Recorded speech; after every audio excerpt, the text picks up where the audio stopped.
Good morning, everybody, and welcome back to The Walk. Today is Monday, December 11th, and today we are talking more about how Satan is the imitator of God. He takes things that God has done for his glory and that God put into place, and then he tries to twist what that is and get our focus more on what the result of God's work rather than having our focus on God himself. Yesterday, I said it over and over and over again. We need to keep our focus on the Creator, not the creation. So one of the things that jumped out at me as I started doing this study was astrology. Astrology is a perfect example of this. We have horoscopes, we have people that look at the arrangement of the stars to try and predict the future and everything like that.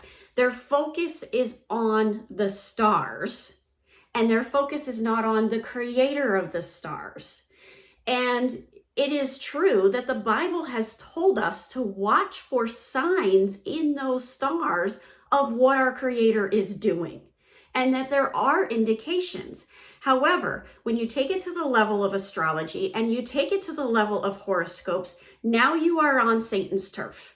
You are no longer on God's turf. The glory has been removed from God, and the glory is getting put on Satan because he is pulling you away from God. It's one of those many examples of that slow fade that you hear about in that Casting Crowns song.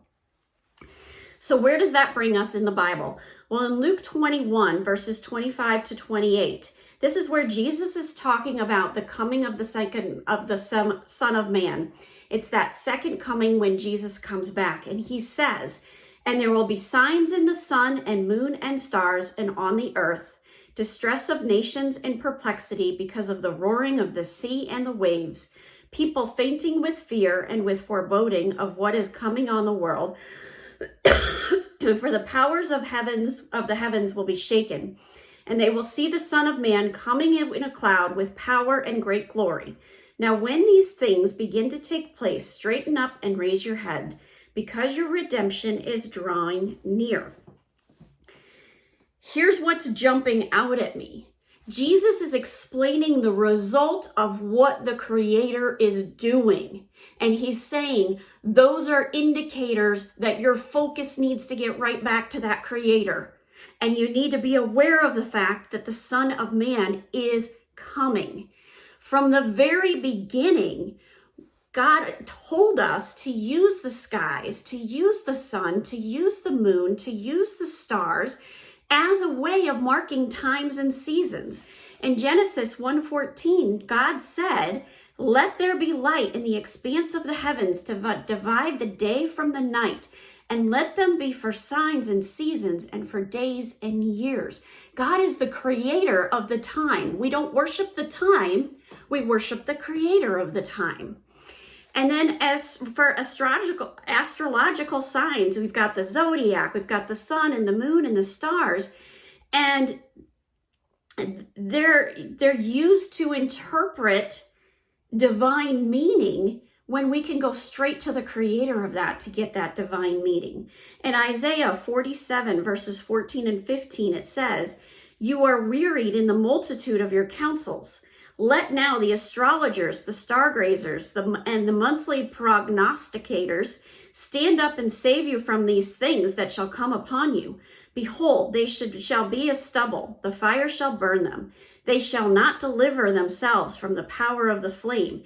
It shall not be a coal to be warmed by, nor a fire to sit beside." Those astrology things and horoscope things and all those things that Satan wants us to put our faith and trust in are not our salvation. Our salvation comes from the Creator and only Him. And then later on, the prophet Daniel rejected the counsel of the Babylonian astrologers in Daniel 2:27 and 28.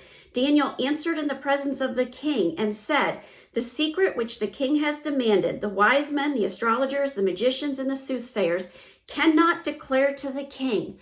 Why can't they tell the king what the king is asking for? Because they don't have the power. Only the Creator has the power. Daniel doesn't have the power, but he knows to go to the Creator to get the power, to get that information. But there is a God in heaven, continuing in Daniel, who reveals secrets, and he has made known to Nebuchadnezzar what will be in the latter days. The stars in the sky, the sun and the moon, they're a testimony of God's handiwork.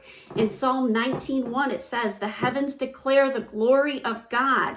The skies proclaim the work of his hands." This psalmist is not praising and worshiping the skies. He is not worshiping the heavens. He is recognizing that they proclaim God's glory. He's worshiping God. It's also there for the times and seasons.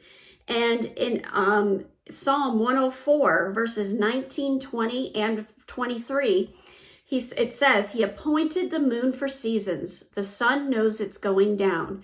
You make darkness, and it is night, in which all the beasts of the forest creep.